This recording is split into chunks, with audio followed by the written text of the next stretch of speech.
Well, once again, we're starting with our interviews of our pastors as well as our elders. And today we have Peter with us.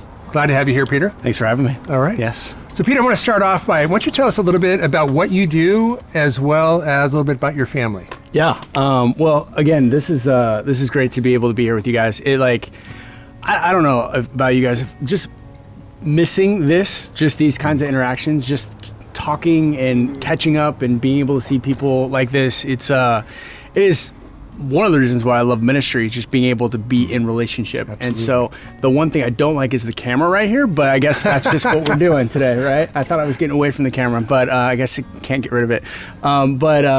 So let's go family. I'm married. My wife is Katie. She's a Spanish teacher at San Marcos High School. And so she's on summer break right now, so it's really nice in the household. Everything is somewhat peaceful because it's break time for us and our kids. We have 3 kids. Our oldest is Riley. He's 12.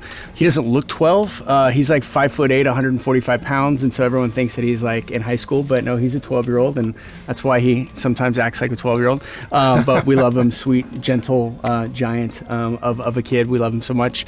Our middle, her name is Selah. She is poor girl, she is the introvert of our family, of everyone that's extrovert. So everyone is talking all the time and she barely gets a word in, and it is just, poor girl, she is having to fight for that. But we try to get her some words in at the dinner table. It's not always successful, but it happens. But she's our creative design artist, and she's so blessed.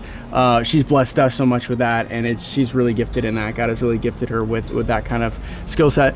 Then we have Zeke, who it's just hard to describe Zeke. He's if you've come on Sundays, I don't know if you're new to Redeemer, he's the one that has like a mullet. It's like a really good, like curly with short on the sides, and it is all him. Like, that is his decision. A lot of people feel like they need to style their children, and he is very much himself, and that it kind of fits him in that way because he doesn't care. But I've never met anyone like him. He's very creative, but also very he's his own man, and it is so fun to see the Lord working in all of their lives. But very much just very unique. Like I said, it's just our family, and so it's kind of funny. But they're doing great. They're over at the Riley's at the student ministry thing, and then our family just went in tow with them and are trying to, they're all hanging out there. I think it's down off the 56 in the park out there. Anyway, yeah. So that's the family stuff. And then the other part was just, what do you do? What do I do? Okay. Which is a very interesting question now on this side of the pandemic too, because now I've got some other things in my toolkit of being the Zoom guy and all that kind of stuff that I didn't know I would be. But my main focus and what got me into ministry and the things that I love to do at Redeemer is spiritual formation. And so part of it is just getting into ways by which we can help people know and be equipped in the gospel. And one of the things that I'm really excited about now that we've been working on, and it's kind of been this undergirding, is some of these discipleship initiatives of how do we follow after Jesus, and what are the means by which we can do that in relationship, and how do we help our people gather onto these different pathways to engage with each other, and then find ways to speak truth and love into each other's life, and just seeing how the gospel works in community like that. There are so many things that come with that.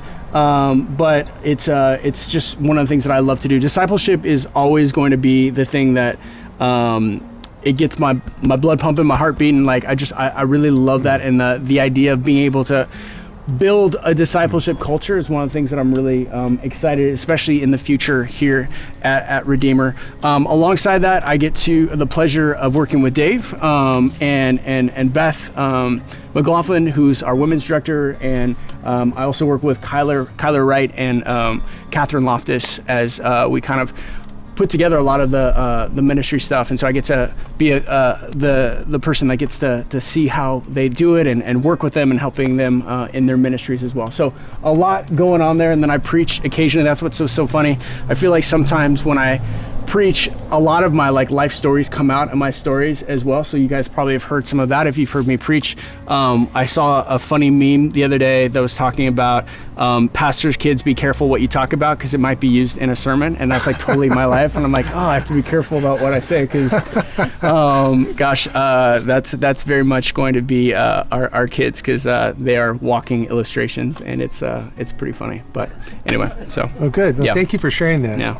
Because it's important for people to have an idea of kind of where your heart is, and what Yep. you're doing in ministry, what your family is, having that background. Tell us, how did you come to Christ? Yeah, that's a good question. I grew up in a home that I thought, how much time do I have? Is this yeah, okay. I wasn't like an overnight, it wasn't an overnight thing. I grew up I was an only child, and because of that, my parents understood the importance of church, but more of like a moral standpoint, like it's good for you because it's good, there's good people there and that kind of stuff. And so I was very much the environment by which I like went to church. And then out of more so probably protection because the high school down the street where I live was not necessarily the best. And the junior high I came out of, they were a little bit concerned. They're like, we're going to send you a Christian school, but it wasn't for spiritual development. I think it was so I wouldn't get shot. And so like they really wanted to have me go in that direction. And so I went there, and it was there that it was really helpful to like meet mentors and have people that follow Jesus and get to know him.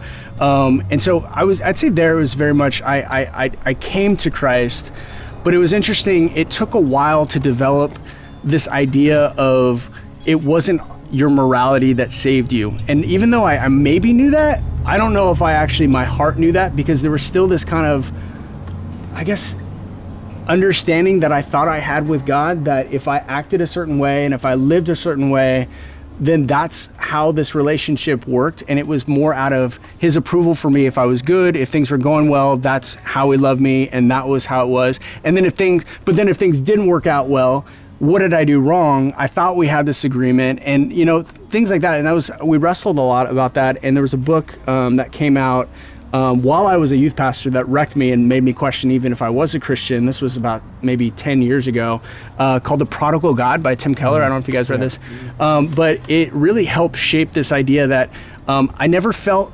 like I related necessarily to the prodigal that went off and just kind of lived this crazy life, but I felt the older son was very much who I was. And so I was like, I realized I've been trying to manipulate God my whole life by trying to be the good person, and I like being the good person, but it was almost came with this expectation that this is how I was supposed to live my life, and this is what this transactional relationship with God actually looked like. And the reality is that I was using God in that way. And so it made me kind of take a step back and be like, what am I doing here? Like, is this a real relationship? And understanding that grace runs all the way through, and I actually needed grace for my thinking I could actually win God over by my good works. And so that was a big aha for me to kind of level the playing field and realize I need Jesus more today than ever. And I continue with that mentality because I have those tendencies to fall into that. And so it was just like I said, it's been a process, but praise God, the grace of God opened my eyes to that. And it was very much part of my story. Yeah, in the middle of that process, you decided to go into ministry. Yeah. Youth ministry, and eventually here at Redeemer. Tell us a little bit about that journey. Yeah. Youth ministry or ministry in general, or Ministry in general. How did you know you were called to go into ministry? Yeah.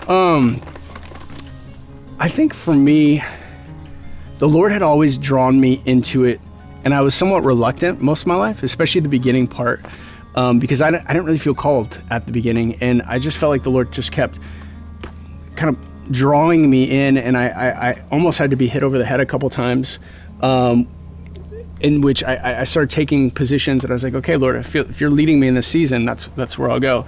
But as I continue to be a part of it, like I said before, discipleship is a big part of my life. I started actually seeing people's lives change. And like real lives change as a result of like the gospel coming into someone's heart, and then actually like seeing Jesus in a way that impacted not just their life, but like their family members' lives and like marriages. Like there were things that I was just like, oh my goodness, like I believe this, but I think sometimes we just can kind of go through the motions of some of these things of going to Sunday morning, whatever. But like I started seeing this stuff, and I think for me, when I transitioned out of youth ministry, I was actually telling somebody this earlier today.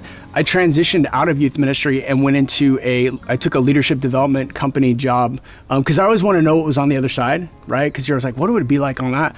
And so I did that for about 3 years and I loved it, but I missed that, I missed it. And I was like, oh, wow, that's really something that I felt like, You okay. missed the transformation. Yeah, I missed the transformation. And not like you can't have it where you're at, but I was just like, it felt like it was drawing me back in. And it was along that time that I was attending Redeemer and then had an opportunity to come on staff.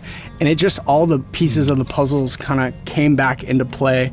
And again, I'm just so thankful that the Lord, I mean, there's nothing special about pastors in that way, it's the Lord working in that. And so, but I do feel like there's just this grace that's been given to me, even to have the opportunity to even speak into situations like this or be able to meet with people one-on-one. That's where my heart is. That's what I love to do as well. But to be able to have that opportunity, I'm still just I love seeing God work. And I think being able to see that firsthand all the time is just one of those things that just continues to just fill my heart. And I really do Well, we appreciate the fact that you listen well, in the sense of listening to God and following his, lead, even when he was kind of pushing, you're not sure where he's going. Yep.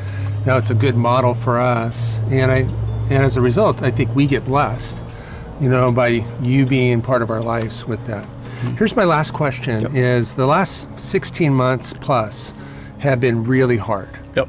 What's one thing that God's been teaching you during this time? Yeah. I think one of the things that has been really evident is all of our lives have been disrupted to a certain degree, right? There's been a disruption. And I think in faith, we have these moments where we're like, okay, God, where are you in this? What, and no matter where you stand in all these kinds of things, but where are you in this? What are you doing in this? And it's been so encouraging, even in the midst, before things even started opening up, to start having conversations of how God was still working in he didn't stop. It wasn't, the pandemic didn't make him have to quarantine for a while, right? He was still moving in people's hearts and even bringing out things. Some of us needed stuff to come out to be dealt with. And so to be able to see how God was still moving that, and even in light of how the church is now starting to regather, it's been really cool to see, okay, the Lord has been working and it doesn't stop. And he's still moving in ways. And so it was just a reaffirming that okay, this didn't catch God by surprise, but in fact, it actually is God's used it in ways to reach people. And again, he doesn't stop, he doesn't sleep. And it's been encouraging to see that, and even some of these stories that are popping out as a result of it, and to be able to now kind of get back into it. What does he have in store? Because I know that he has a plan in store, and we get to actually walk into that plan. So I think it's a good reminder that when our lives get disrupted, that's really easy for us to go to, where's God? Is he here? Is he not here? Why is this happening? And I appreciate you sharing that, how God wasn't quarantined. God's still at work. He's just working in different ways, and he's bringing up different issues in our lives to be able to continue to refine us. Philippians 1, he began a good work, is going to complete it. God is still working, and that's a really good reminder, I think, for all of us, because whether it's, COVID-19 disrupting our lives or something else that disrupts our life, God doesn't stop working, and that's a good reminder for us.